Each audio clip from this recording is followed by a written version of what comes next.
नमस्कार। जब से कॉकरोच जनता पार्टी का आंदोलन शुरू हुआ है और उसके बाद उसको सफलता मिलने के बाद जैसे ही आंदोलन खत्म होता है, एक और नए मुद्दे पर चर्चाएं शुरू हो जाती हैं और पूरे देश में इसके ऊपर बहस स्टार्ट हो जाती है। रिजर्वेशन हटाओ आंदोलन, जिसको इंस्टाग्राम पर एक बड़ी सफलता मिलती है और एक बड़ी संख्या में 50 लाख से ज़्यादा लोग इसके साथ जुड़ते हैं, तो एक नई बहस का जन्म होता है कि क्या आज़ादी के लगभग 80 साल होने तक भी क्या रिजर्वेशन का लाभ उन लाभार्थियों तक पहुंचा है और क्या अब उसको खत्म करने की आवश्यकता है। इसी को लेकर देश भर में अलग अलग जगहों पर आंदोलन होने जा रहे हैं और जो ये सोशल मीडिया और मीडिया पर चल रहा आंदोलन है, उसका ग्राउंड पर उतरने का अब समय आ चुका है, क्योंकि आज से लगभग एक महीने बाद ठीक 5 सितंबर को देहरादून से दिल्ली एक यात्रा शुरू की जा रही है, जो रिजर्वेशन को हटाने के लिए एक अपनी मांग लेकर दिल्ली पहुंचेंगे। उस यात्रा को संचालित करने वाले स्वामी आनंद स्वरूप जी हमारे साथ हैं, उनके साथ चर्चा करते हैं। स्वामी जी, रिजर्वेशन का मुद्दा काफ़ी चर्चाओं में रहा है। काफ़ी जब से कॉकरोच जनता पार्टी का आंदोलन खत्म हुआ तब से ही रिजर्वेशन पर बात होना शुरू हो गई और एक बड़ी संख्या है जो इसके पक्ष में आ रही कि रिजर्वेशन खत्म किया जाना चाहिए। आप क्या सोचते हैं और किस तरीके से आप इस यात्रा को शुरू करने जा रहे हैं?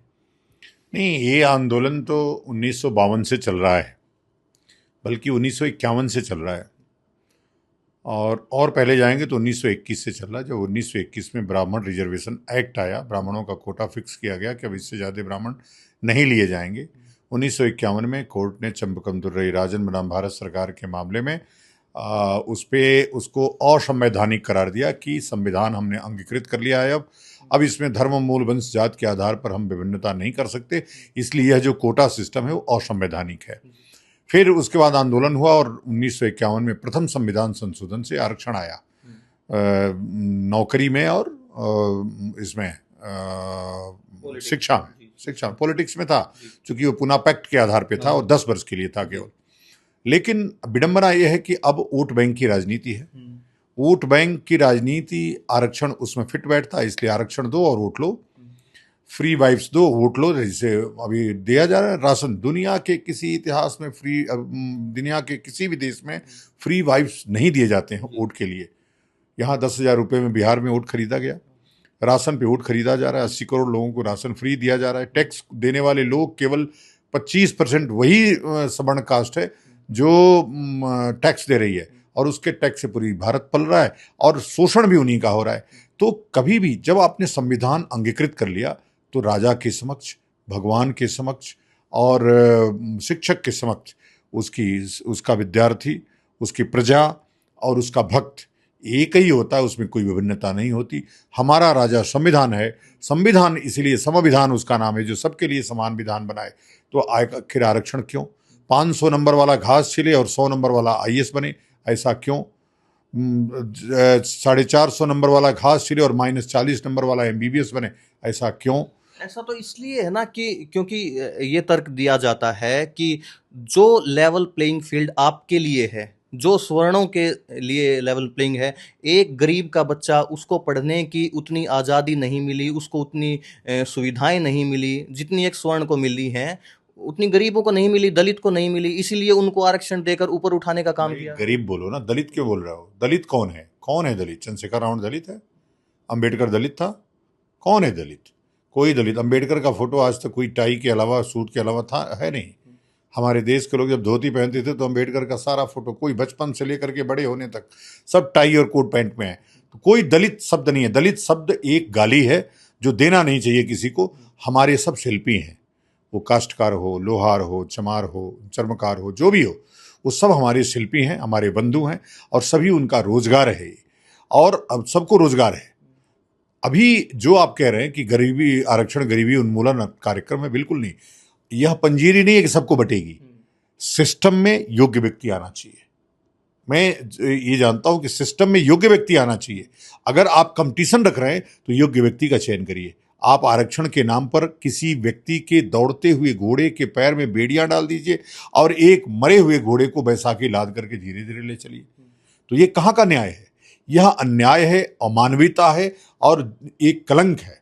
तो इस कलंक को समाप्त करने के लिए हम सब आगे बढ़े हैं। अब पूरा देश जाग चुका है। आरक्षण किसको मिल रहा है?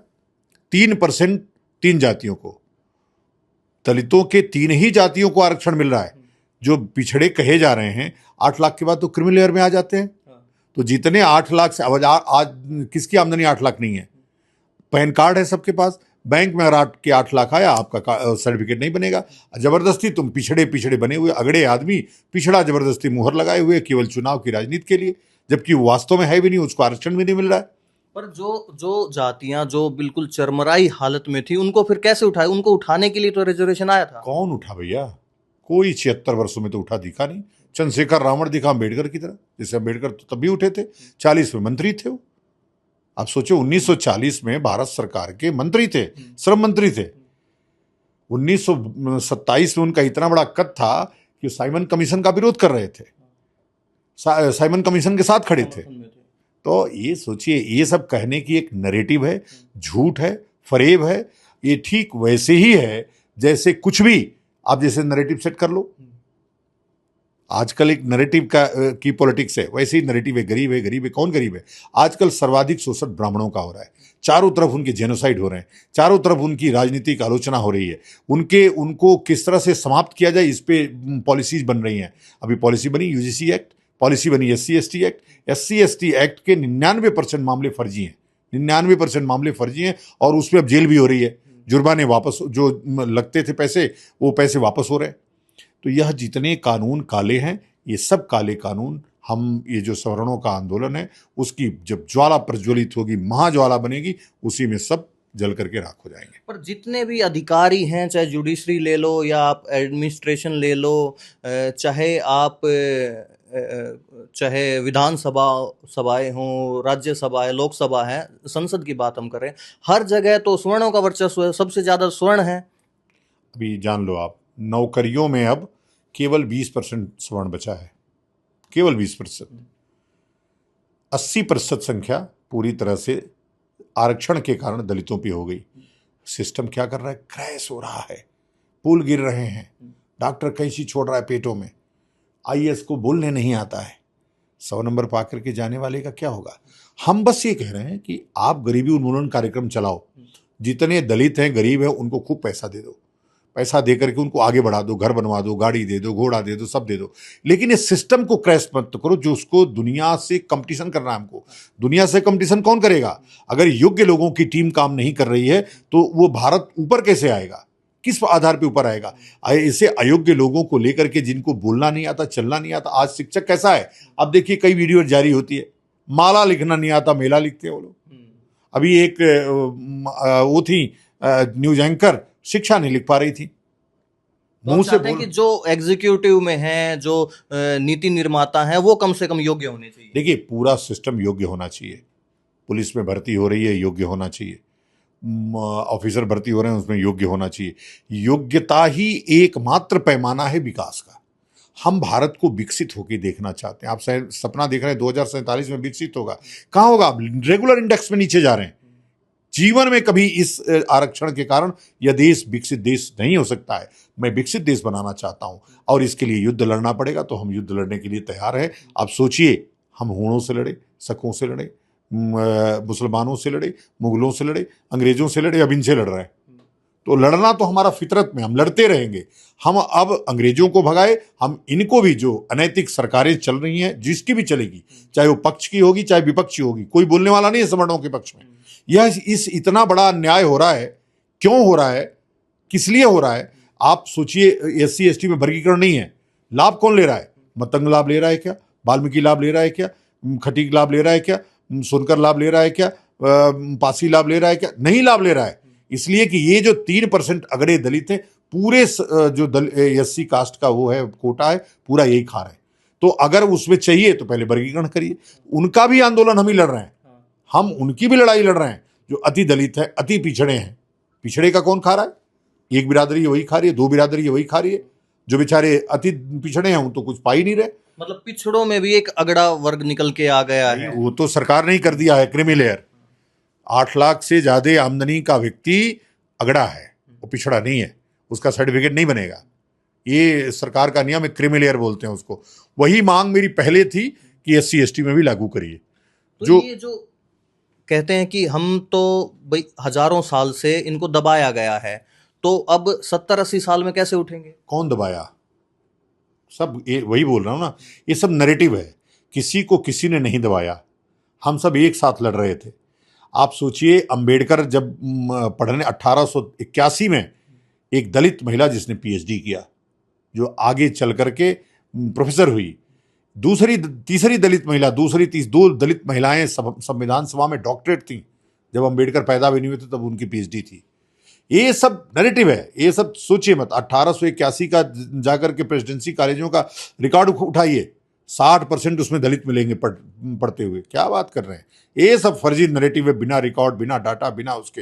ये सिर्फ जा करके जिस प्रकार से ट्रेन उखाड़ दो, फलाना उखाड़ दो, आरक्षण मिल जाएगा। ये तो ट्रेन उखाड़ने से आरक्षण मिला है, आंदोलन से आरक्षण मिला है। हम भी ट्रेन उखाड़ना शुरू करेंगे, ये आरक्षण खत्म होगा।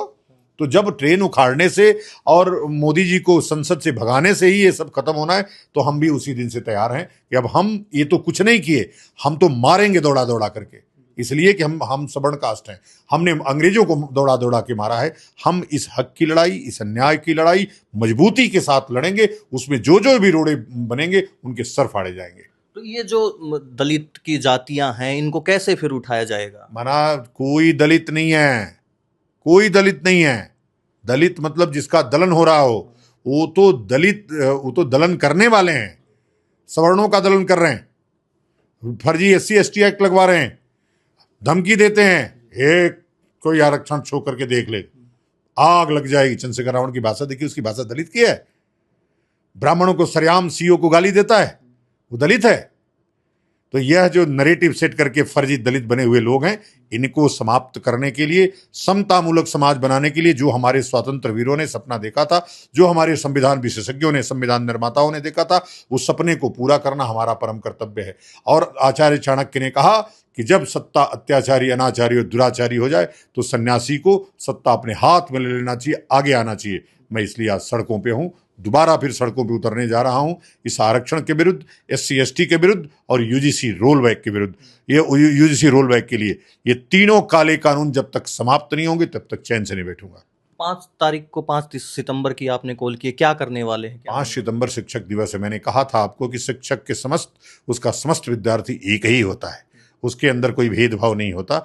इसलिए शिक्षक दिवस हमने चुना है। मोदी जी को अभी से बता रहा हूं, 5 सितंबर को देश भर से, मैं हरिद्वार से चलूंगा, कुछ लोग कहीं से चलेंगे, देश भर के लोग आकर के दिल्ली में इकट्ठा होंगे। और जब हम जम जाएंगे, तो जब काकरोचों ने इतना कर लिया, तो शेर क्या करेगा आप जानते हैं। जी, बहुत बहुत धन्यवाद। ये हमारे साथ स्वामी आनंद स्वरूप जी थे, जो शांभवी पीठ के पीठाधीश्वर हैं, और 5 सितंबर को देहरादून से दिल्ली के लिए निकल रहे हैं आरक्षण के विरुद्ध, और जो रिजर्वेशन है उसको ख़त्म करने के लिए। अब देखते हैं इसमें आगे सामने क्या निकल कर आता है। आप हमारे साथ बने रहिए। मैं विकास जुलाना, आप देख रहे हैं पंजाब केसरी।